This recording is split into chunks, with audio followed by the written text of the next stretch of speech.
La Lanterna, a spotlight in Italian football, is a podcast that dives into the beautiful game seen from the eyes of two fans from the oldest team in Italy's point of view.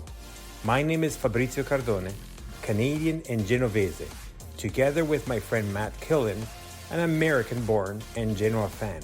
Every week, we'll tell you all you need to know about the only team you need to know about, Genoa CFC. Plus, we'll have guests and provide updates from around the magical world of Italian football.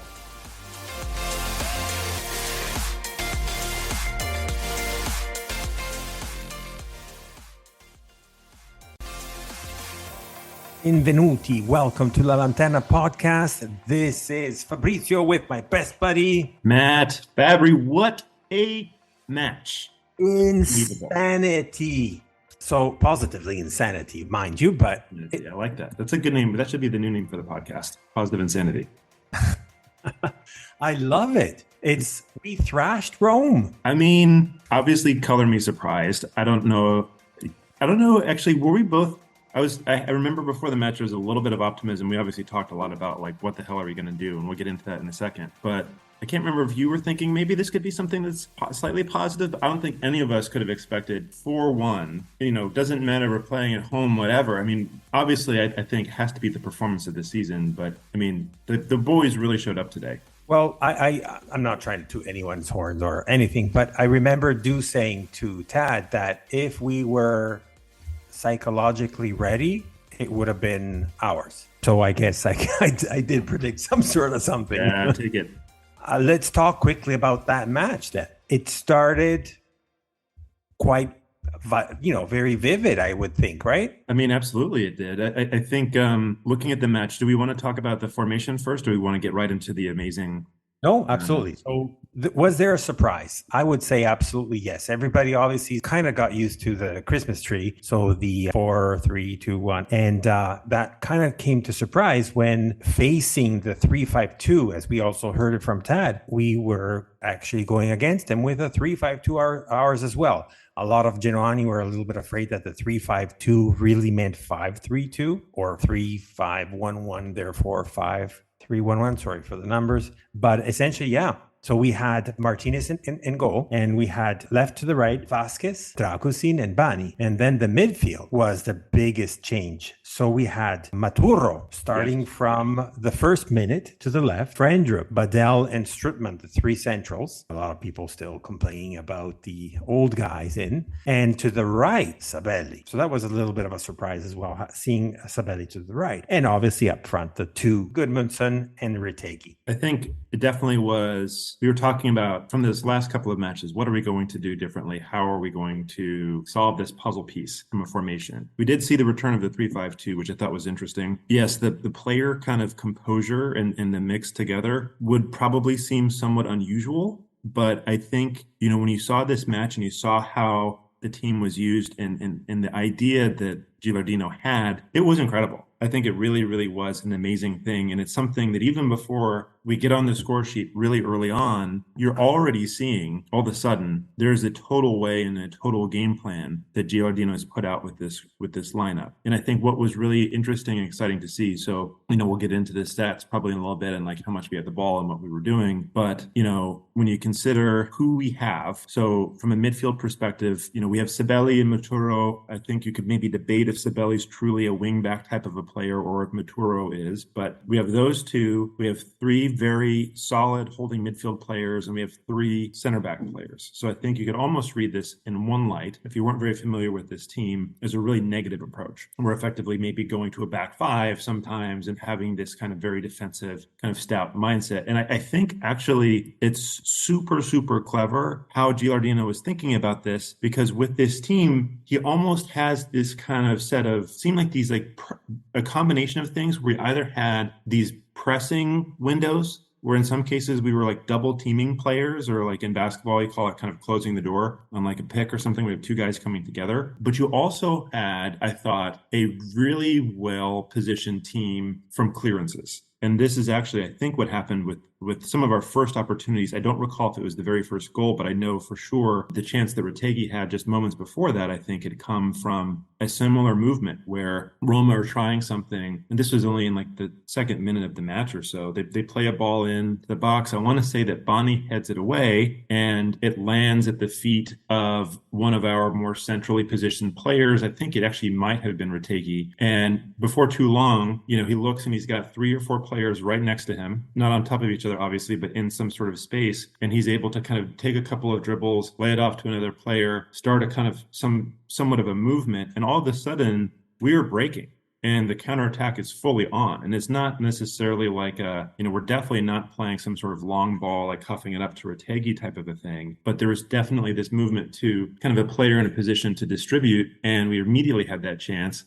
And, right after that, we have the breakthrough. We have the goal, which was just incredible. I mean, I think it's been a long time coming seeing Goodmanson score in Serie A this season. He's deserved to be on more than just this first time that he had today. But for me, it was also a goal that was really amazing to watch because it was part as well of this kind of team cohesion for the game and the game plan that Gilardino had put together. I think there was multiple kind of pieces to this that was fantastic. 2 things I wanted to add to that is first one is I think that Gilardino has prepared the match to a perfection. Like better than that, it couldn't have happened. Essentially, it was Gilardino 4 and Mourinho 1 because obviously the players have their say, but if you look at it from a tactical perspective, hands down, surclassed. Let's say surclassed. On the other side, I personally think that also, again, because of Gilardino's approach, my opinion, you hear me out for a second and tell me what you think. Gilardino threw a curveball to Mourinho by displaying the 3-5-2 because maybe Mourinho was expecting the 4-4-2 or the 4-3-2-1. I mean, it's possible. I think it's possible that Mourinho was expecting that approach. It seemed like when we were kind of talking about this last week, it seemed like we needed to try a different formation because that formation wasn't working quite as well. But at the same time,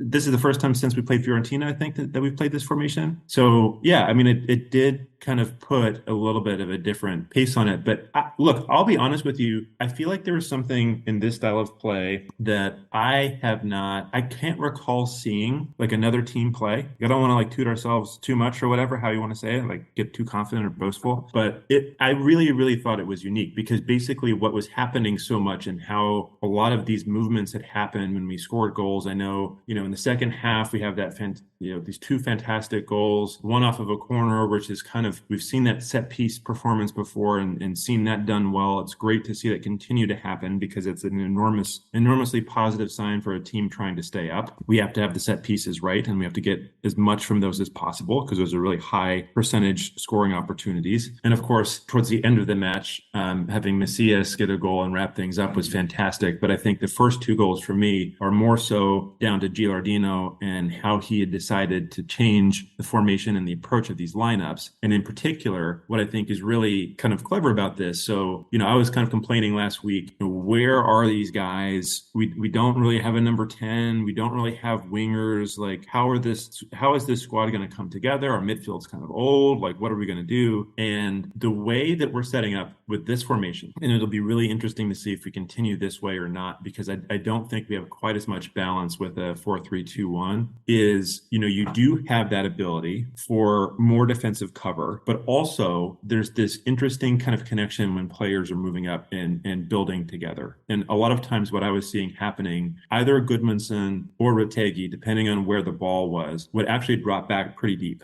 And they'd come back from their forward position and come into more of like that, maybe you want to call it a number 10, but not exactly. They'd come into that part of the pitch, though, and get into a place where they could receive the ball. And then there would be, maybe it would be Moturo on the left, or Frendrup was often there making runs with some of these guys. Vasquez was actually coming up really far. And so we had this ability within the team to all of a sudden send guys forward in a way that wasn't completely reckless. And it did give our our forwards and our team more opportunity to kind of try to find pathways or different ways to make something happen really, really quickly. In the moments where we would win possession back, we all of a sudden had an advantage from a numbers perspective that didn't seem like we should have, just because we have guys dropping back and we had enough players who were already in a position to come back in and somehow be involved in that. And I think the other side of this is defensively, what it also has let us do. Like I remember speaking a few weeks ago when we were talking about the Napoli match, how Badel was being kind of let off his chain a little bit and chasing and running people down. First of all, that team pressure was existing from the entire squad, which was amazing to see. But also I saw a number of different players do that during the match. And one of the most exciting things, I think, we've seen this before under Blessin too, was the moments that Goodmanson was doing this, that he was coming in and he was partnering with a Vasquez or maybe a Maturo or somebody else, and they're both coming in and putting pressure on the ball. And actually, I think both of our goals were a result of that. If I'm not mistaken, the first goal, we had some pressure on Roma in their own half. They had kind of a poor clearance that one of our guys is already well positioned to kind of scoop up. And then ultimately, that was Badel, by the way. It was Badel. Thank you. Yes, Badel was right there. I think we moved the ball to Retegi, who gets to Strootman, who then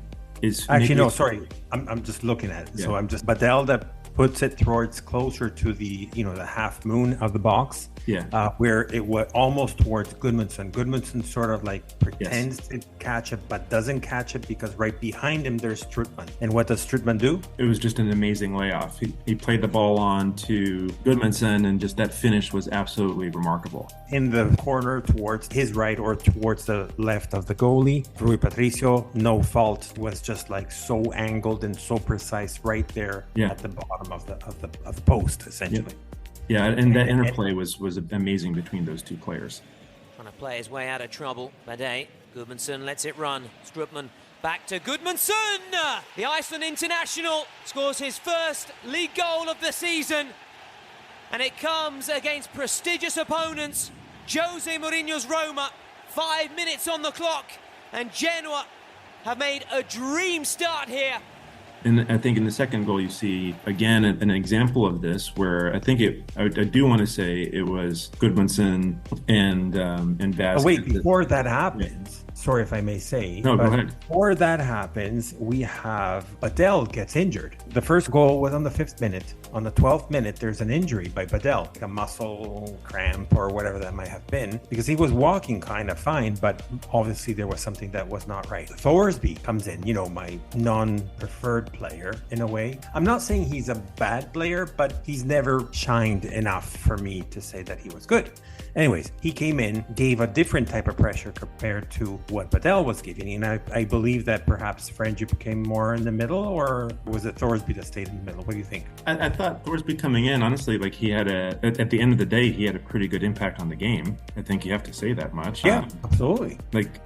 Purely from the statistical side of things, that you have to kind of respond to that, given the fact that he scored and he also had an assist. But do you think he was more on the central, replacing fully Badel, or was Friendship that took Badel's position and Thorsby a little bit more to the right in lieu of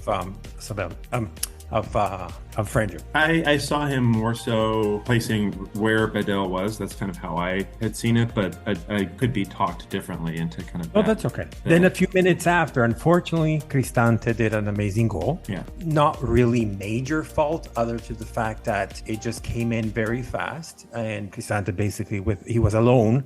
So if at the very least some people gave fault to other players before that, like Strootman, that was supposed to stop him, but not really, in my opinion. I think of most fault, if I have to really give a fault, I would give it to Vasquez, that didn't manage to go on Cristante, who was coming almost from the midfield while this cross came in, and just headed it very precisely and sudden, and it just went in. So that was 1-1. Yep. A few minutes later, before I let you go to the second goal, is on the 26th minute, so just 4 minutes after that, another injury. This time, instead of being that we had Badel out, was Strootman. Yeah. Got subbed at that point at the 30th minute. So we have Kutlu. Berkan Kutlu, forgive me if I'm butchering his poor name, but I was so pleased to see him finally a little bit more minutes on his, on his count. So, and I think he did quite well as well. What do you think? I mean, you have to be excited about it, to be honest. It's not exactly a great thing when you have both of, we talked about these guys a lot. To have Badel and Strootman both coming out early in the match is obviously a worrying sign. But Thorsby is a player that we've kind of talked about a little bit, like we kind of need him to show a little bit more, because you do expect him, regardless of his former affiliations, to be making more of a contribution to the team than he has been. And Kutlu, I don't think we've really seen a ton of him this season. But at the same time, there's really a positive sign from this game and just seeing how he's involved within the team. And then in injury time, there was 5 minutes of overtime. But so at the 45th minute, the second goal. Goodmanson, nice feet, still going. Divine dribbling from the number 11. And now Retegui on the stroke of half-time. Matteo Retegui restores Genoa's lead. He's already punished Napoli and Lazio this season. And the Italian now adds another big club to his impressive list of victims.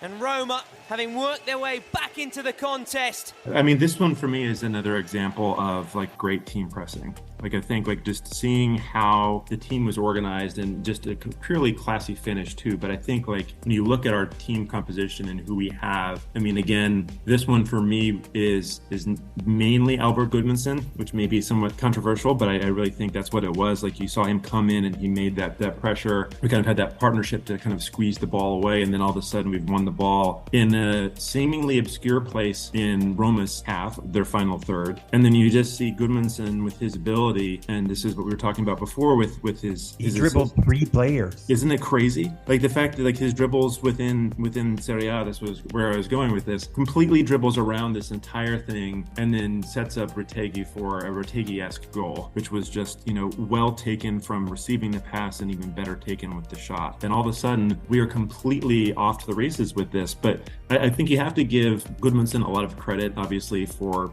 that individual skill, because he was pretty much on the touchline with a few Roma players right around him. So to be able to turn quickly and dribble away and also release that pass. But I do think as well, like having the players that we had positioned where they were enabled him a little bit to do that. And that's what was, I think, a really enjoyable thing to watch from the match. So essentially, yeah, you're right. That it was just so beautiful to watch. You see Gudmundsson to the left, as I mentioned before, the 3 dribbles, and he just, as you said, it was, I would think, like, if we have to give numbers, I would say 70% it was because of the buildup that Gudmundsson did. It's like, is this guy going to go straight to the goal? Essentially, I was thinking, right? Well, yeah, it looked like that. It looked like you would have some like crazy 30-yard shot or something. But exactly, and it was so beautiful, as you said right before, like the teamwork, the team pressure, it was just like phenomenal. So him crossing in and the ball gets to Thorsby, which gives his sort of like a tackle, heel, kind of flat foot over to Retegui, stops the ball with his left in midair. The ball is still in midair, and the right ball, that's a pure Retegui goal. It was just like so beautiful. I would think this goal, for now, it could be a contender for the best goal of the season, and we're only at match day 6. I mean, I think so too. It was a wonderful just interplay between those two players and just absolutely beautiful finish. First half ends. Wanted to add a few red cards. No red cards. A few yellow cards, especially with 2 on our side and 1 on their side. Freaking Mancini, I'm sorry, but if I could go into the pitch and give him a slap, fair play my ass anyways, but nevertheless, that's a different story. So Strootman got a yellow, and Sabelli was super fun. They definitely hit Sabelli quite a bit, hit in the sense like marked on him and so on. And so contrary to the Lecce match, Gilardino, knowing the error that he quote unquote error anyways, make sure that nothing like that would happen again, especially with the type of player that we have as Sabelli. He's prone to get some cards here and there, and we can remember it from last year, right?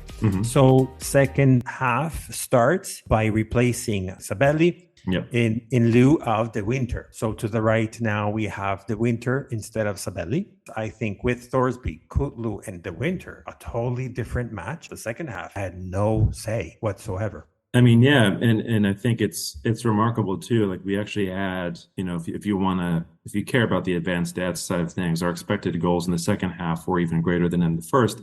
Obviously, I think that's aided by the fact that one of them was a total sitter that Thorsby put away. But again, you mentioned beforehand about did we catch Mourinho off guard, and was this something that maybe we just pulled one over Roma's eyes a little bit? But I don't know. I mean, maybe yes, but the fact that Mourinho wasn't able to adjust within the match and do anything like meaningful. Like, I mean, we saw this again when we were playing Napoli. We had a fantastic start. Garcia kind of probably puts on two guys he should have started from the beginning. I mean, they both have two ridiculously classy goals that earn Napoli a point. There wasn't really any massive change that Mourinho brought out there that altered the course of the match in any sort of a way. And I think it was a credit to the side. I know too, like if you want to care about possession or something else, obviously we hardly had the ball in this match, but that was kind of by design, which I think is exactly like part of what's encouraging by this, because, you know, we know that we're not going to be a team that's going to be just like knocking the ball around the park. And we really don't have very many players that are capable of playing that way anyway. But the way that I think Gilardino had set up, because I don't believe there was really any sort of major module for change when we had the different players come in. We kind of, for the most part, kept the same 3-5-2. Yeah, but you have different individuals too, right? So yes. You can read the match like Mourinho's a great tactician, no matter what, even though he might be over, not over, that's not for me to say. But ultimately, when you have different, like if you think about Kutlu and Thorsby compared to Badal and Strootman, you can foresee that there is, even though there's not a change in module, there's a different type of approach of structure from the team perspective. Right. Because to your point, like Thorsby may be half and half, but definitely you saw him a lot more faster compared to Badal. But Kutlu compared to Strootman, while Strootman an amazing player, as we all know, but Kutlu is like a super fast when you compare to the amount of dribbles or balls that he was getting, or even balls that he's trying to recuperate differently compared to Strootman. But mind you, to your point, structurally wise, it was not necessarily a major change, but at the same time, it probably shocked in a way. For us, it was a shocker to say, oh my God, we lost the two neuralgic centrals. But at the same time, perhaps it also played something against with Mourinho to say, oh my God, where is this going? Well, we kind of, right. I mean, you have two guys basically have legs, is another way of saying it. Like you have guys that have a lot more of an ability to just kind of go after and go completely all out. It's not to say that Badal or Strootman are taking it easy or something, but like these are guys that, you know, obviously they're a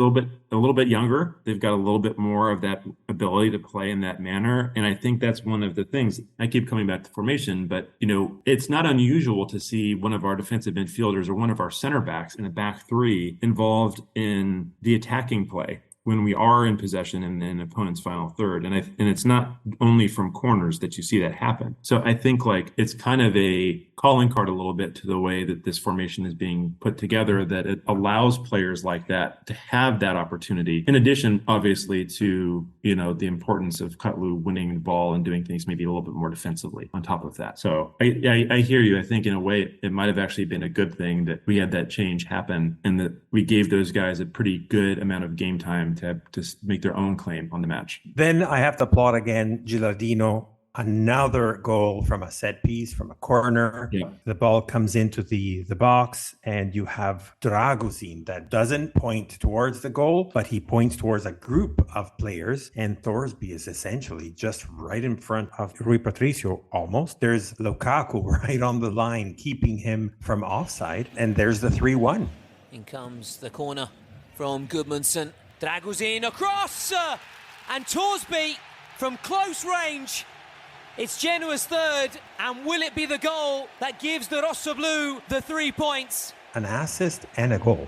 What can you give him more to try to win me over? I mean, yeah. That'll help you for sure. I know a lot of fans were skeptical of him, but you got to say, I mean, look, the goal was kind of right place, right time, but it was a good header. You know, he did what he needed to do. It was perfect from, I think, Dragusin to play the ball over, right? Which, you know, he seems so good at that. I don't understand how he's so skilled at corner headers from corners like that. I feel like he's done that a few times. Yes. But yeah, you got to be excited for him. There was on the 20th minute in, and then again, a whole bunch of yellow cards again, because between the refereeing that has not been shown to be like this top refereeing and whatever. But, Orsato is well renowned, except that I need to talk just for a few seconds about VAR with that. A couple of times, actually, he did it, of Mancini over. That's why my rant before of the elbow over to Kutlu. Just like, this is one of those things that VAR should intervene. I don't care or not. Currently, there is a regulation that outlines or not. It should be introduced. And even if it doesn't, he should say, hey, you ref, you missed this. This is what happened, because this goes against fair play. And I think that even after the fact, there should introduce something to say, okay, we did not see it, but we're going to penalize this player because this was absolutely against any type of. And I'm thinking that from a perspective, not only teaching other players that if they do it, they can go get away with it, but also for children that are watching and they're learning that it's okay to do that. And that's not good. I feel like we always get the short end of the stick with this type of thing. I don't know why that's the case, but it seems like it happens way too much with us. So 2 minutes after the third goal, so we're already at 3-1. The Romanisti are already with their hands in their hair to talk to Tad and see what he's going to say. And I think we're going to add his audio. But essentially, on the 76th minute, we have Maturo coming out. That was a little bit of surprise. You're taking out, a lot of people are actually complaining about it, saying, oh my God, now this is something else, because they're already thinking of Gilardino not being capable of thinking. And he takes out a defender and he puts in a forward. Messiah in. And another goal. Frendrup, he started the move towards the byline, goes across, Torsby full straight, and Messias! What a debut! He's only been on a matter of minutes, and he marks his Genoa debut with a goal that seals a famous win against Roma. I mean, unbelievable. This match couldn't have gone any better for us. I'm so happy for Messias. I know, obviously he came in at the kind of closing stages of the match, but it's been also a journey for him to get regular minutes for us. And remember what I was telling you when you were like afraid about and so on. I said, wait till the right players are coming in and so on. Just have to wait. Be patient. You have to have that. And here he is. Messias is coming in. And did you see also the dribbles that he was doing? It's like he's a good player. He's going to be it's a really interesting addition to our team, because I think I can almost imagine Gilardino wanting to use him kind of like Goodmanson, but on the right side, in that same type of quality. Like, he has that skill with his feet, and obviously he's got a decent shot on him. So I wonder if we do have actually some 4-3-2-1s in the future, where you have Goodmanson and Messias with Retegui at the top of that. But after this match, it's kind of hard to argue with the 3-5-2. So we'll see. We'll see. Going back to what you were saying before, the stats don't necessarily look good for us, because if you look at the statistics, you see 4 shots on goal, 4 goals. So we're like clinical to the end, while you see 3 shots on goal for Roma. So that means that they had only a 33% of success. Off target are 2 for us and 5 for them. But the thing that, kind of wrapping back to what you were talking about earlier, only depending on the different sites and so on, but 32% for Genoa and 68% for Roma. So there's a little bit of contradiction here. Is it really important then to have ball possession, or let them do, knowing exactly what you're supposed to do, and let them have the ball possession? Well, I mean, I think like the most famous example, I believe Leicester won the Premier League with like averaging for sure under 40% possession, maybe like 30 is how they had done that. Ball possession is kind of a misleading statistic, I think, a lot of times, because you can talk about dominance or whatever. And in some ways you could maybe make that case if both teams are trying to play the same way. But I think there's an obvious way that we are trying to set the squad up, especially going up against teams like Roma. And so, you don't really like to see it be like 72-28, because that's really not a lot of time that you do have the ball. But I think the other side of this, if you're kind of interested in those types of things, we had more shots on target. We had 4 shots on target to their 3. We had, if you want to call them big chances, we had at least 2 to their 3. We had 8 shots to their 13 overall. If you believe in expected goals, maybe Roma were slightly unlucky and we were more fortunate with our 1.1 and their 1.46. But I think you get too much into those statistics sometimes. It kind of muddies what actually happened within the match and what made this different and what made this important for us. It comes down to 2 things that I think have to be hallmarks for us for this entire season. And it seems obvious that this is what Gilardino believes and sees as well. We have got to be good at creating easy opportunities for ourselves, full stop. If we're able to kind of make these pressures happen and the opposing third and you have a player like Goodmanson or you have a player like Retegui, you give yourself a fighting chance to get something out of that. And if we continue to be experts from a set piece perspective, I don't know what this looks like in Serie A right now, but I have to imagine that Genoa are among the leaders in goals scored from set pieces. If you do those two things, you're going to be fine a lot more often than not. And so I think that's really the big thing. And they can have their possession all they want. I think in some cases that can hurt you and you're not going to win the match. But making something happen and doing the most when you do have those moments is obviously like that's how the game is measured. Totally agree. I just think that we have a new coach in town called Alberto Girardino. Serie A, just be careful. This guy is showing his capabilities, and he has already shown at least with the three big teams, like the likes of Roma, Lazio, and Napoli, with 2 wins and 1 tie. Now we just have to. Is pretty amazing. I know you would have expected from the other teams, which brings me after to the next match. But we have to start to do something also with the mid-table and lower table teams as well. Quickly looking at match day 6, we have Juventus that wins against Lecce. Quite kind of a boring match and a win almost undeserved from a Juventus perspective. But they have the quality compared to Lecce, which they were kind of holding in quite well. Then Cagliari-Milan. Unfortunately for Cagliari, Milan is won 3-1 away. Empoli, first win of the season, winning at home against Salernitana 1-0. At Verona, Atalanta wins 1-0, so Gasperini boys are a little back. After the huge news that came in during the week about Osimhen with his picture fun. The social media manager from Napoli making fun of him or something like that. And then Osimhen going and taking all his pictures off of his profile. I mean, we're babies here or what? Kindergarten or something. Anyways, Napoli had a great comeback, winning 4-1 against the Udinese. That's another team on the lower ranks like Cagliari. Then Inter Sassuolo. That was an amazing match. I didn't see it fully. I was kind of watching it while I was working, but Inter started the 1-0. Like, okay, there you go. Here's the new reigning champions already ahead. You can tell because of what's happening. And then boom, from Berardi and the other player, they won 2-1. So Inter lost at home against Sassuolo 2-1 after also thrashing against Juventus, by the way. And Sassuolo seemed to be this mattress type of player where they were like at the bottom, but ultimately that's not the truth. Lazio-Torino. So Lazio actually finally manages to wake up and wins 2-0 against Juric. Frosinone-Fiorentina, super boring. Even though Fiorentina, I think, had a little bit more of an edge there. I'm still looking at very well this player called Caso that we know about. But at the end, it was a tie, 1-1. Then Monza-Bologna, I didn't see anything, but other than the fact of there was a red card for Bologna and it's 0-0. And of course, the last but not least, the most beautiful, the second most watched after the Inter match was Genoa-Roma. So what does that mean for the standing perspective? It's still early to tell, so I don't necessarily like to talk too much about these things at the early stages of the season. But we see Inter at 15 together with the other team from Milan, AC Milan. Third place is still Juventus alone at 13. Atalanta, fourth spot with 12 points. Then 11 points, you have 3 teams, Napoli, Lecce, and Fiorentina. Then you have Fiorentina at 11 together with Napoli and Lecce. Frosinone, Sassuolo are at 9. Torino at 8 on the 10th spot. And then you have Genoa, Lazio, Bologna, Verona at 7. And then you have 15th spot for Monza at 6. Roma at 5, and then you start to have that little group to the bottom that we were talking about a little bit before. Salernitana, Udinese, Empoli, and Cagliari with the first 3 at 3 points and the very last one at 2.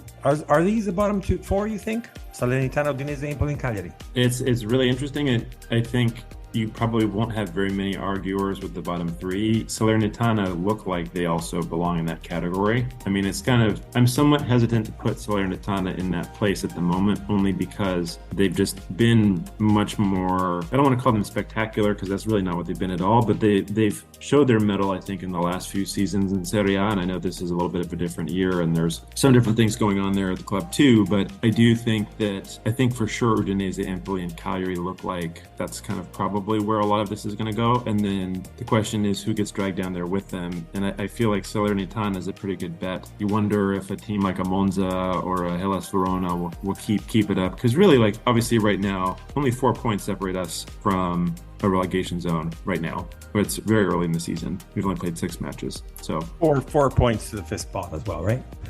Correct. Yeah, if you want to look at it the positive way. Exactly. Yeah. So next match day, going to be an interesting one as we have Lecce Napoli, just quickly talking about it, but it's going to be Lecce Napoli, Milan, Lazio. These are going to be played between Saturday and Sunday and Monday. Mm-hmm. So Lecce Napoli, Milan, Lazio, big match for tomorrow. We're recording today on Friday. Then we have Salernitana Inter. We'll see what Salernitana can do with Inter. Bologna Empoli, Udinese Genoa. So we'll get to that in a second. Atalanta Juventus. I'd be curious about to see how that ends up. Roma Frosinone, mini derby, the neighbors of Roma. Sassuolo Monza at Sassuolo. Torino Verona. So I want to see the comeback of Juric if he can. And Fiorentina Cagliari. The next one up, Matt, is for us 9 a.m. on Sunday already. So that's only 2 days in order to prepare the match. First of all, why? And second of all, what do you think about the match? Yeah, you would think that they'd give us at least like a Monday match or something rather than already having to play once again. But, well, I think if anything, we have to be happy that we're playing a team that's in the relegation places right now. Udinese are not maybe a side that you would normally always pencil in to be this place. I think they're another one of those teams that've been in Serie A for a long time. I don't think they're kind of always a weird side because they've got talented players, but if you said at the beginning of the season Udinese are going down, I don't know if a lot of people would be like, oh my gosh, I could never imagine that. We're catching them probably off a pretty poor run of form. So they've lost their last 2 matches, albeit against Fiorentina and also against Napoli. I am interested to see what we do differently in this match, if we do much of anything or at all differently. Going up against Udinese. It seems like we're more than likely on their side, just like scanning a couple of the recent matches that they've played. They kind of like a little bit of a 4-2-3-1, but they also are not afraid of a 3-5-2. So you never really know if we're going to maybe see the similar kind of composition between the two teams. I think we have a pretty good chance of getting something out of this match, but I wouldn't take them entirely lightly either. I think the season has maybe not started out perfectly for them. They have got decent results prior to these last couple of matches. I think a draw at Frosinone maybe wouldn't sound like a decent result, but looking where they're on the table right now, maybe it does. And then, they did draw against fellow kind of bottom feeders right now, Cagliari. So they're not exactly incapable of getting something out of a match. I think that Genoa this is where like the injuries kind of play an interesting thing, because I'm almost of the mind that Gilardino would have played guys like Maturo, and who had, wasn't exactly forced in for an injury. But Maturo, Kotlu, Torsby, you'd think that they would probably start this match knowing that we're already on short rest. I think they probably will anyway, but again, you're asking guys to kind of do a lot after a really emotional match. I don't know. I don't know what you think. I know we're playing away in Udine, but I would kind of expect I think we're more or less going to have the same plan. I can't really say if it's going to be a 3-5-2 or a 4-3-2-1, but I do think that probably you see a lot of those guys from the last match, barring Badel, barring Strootman, in the starting 11. And I would expect us to get the win. I'm thinking probably a relatively tight match, but a 1-0 to Genoa type of a match. I don't know.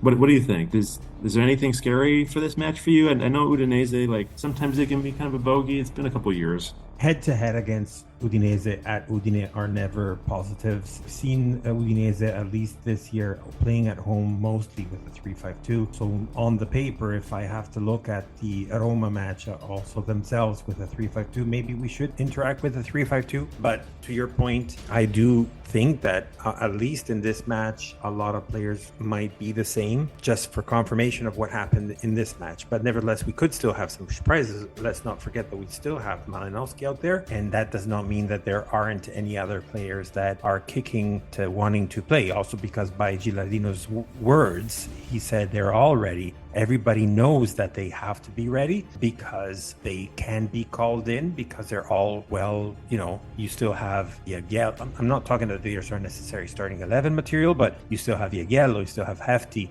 I would say in Haps, these are the first three that come to mind that could be potentially called in.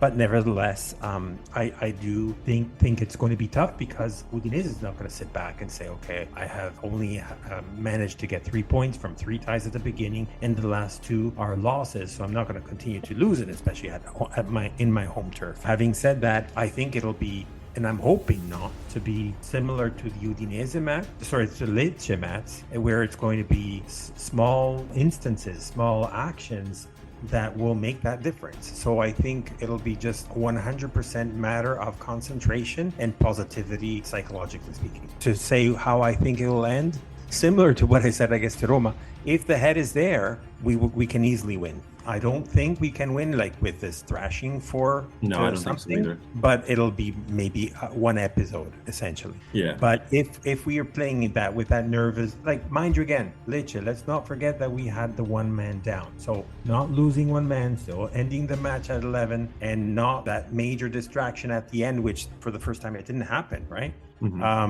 Like with the Torino match and so on. It can either end with a tie or a win for Genoa. That's how I see it. So last but not least, before we wrap up, I wanted to quickly talk about the Primavera. So Primavera boys are doing quite well, I would say, for their first year back. The market, as I mentioned in the other 2 pods ago, I think, was the coach is quite happy. So we had a tie at Monza for 3-3. That was quite an entertaining match. And then there was on the 26th, there was a match for Primavera, for Coppa Italia Primavera, where we were facing again the Monza kids, but this time in Genova. So the match actually ended 3-2. So we are off to the round of 32, next round basically for the Primavera Coppa Italia. Next one coming up is tomorrow, set for tomorrow, also on Saturday, depending on when this we're able to push out this pod, but it's on Saturday, and they will be facing at home the Lazio boys. Keeping in mind that right now we're looking at Genoa sitting, there are only 4 matches so far, so match day 4. We're sitting at the mid-side table with 5 points, while the leads are Inter and Milan at 13 and 12. And Lazio is sitting sixth spot, but just 2 points above us. So, without further ado, I think we're at a wrap, right? I think we've covered it pretty well. So, looking forward to see the match again with our Grifoni on Sunday at the Stadio Udine, and let's hope for the best. But never forget, always and forever, Forza Genoa.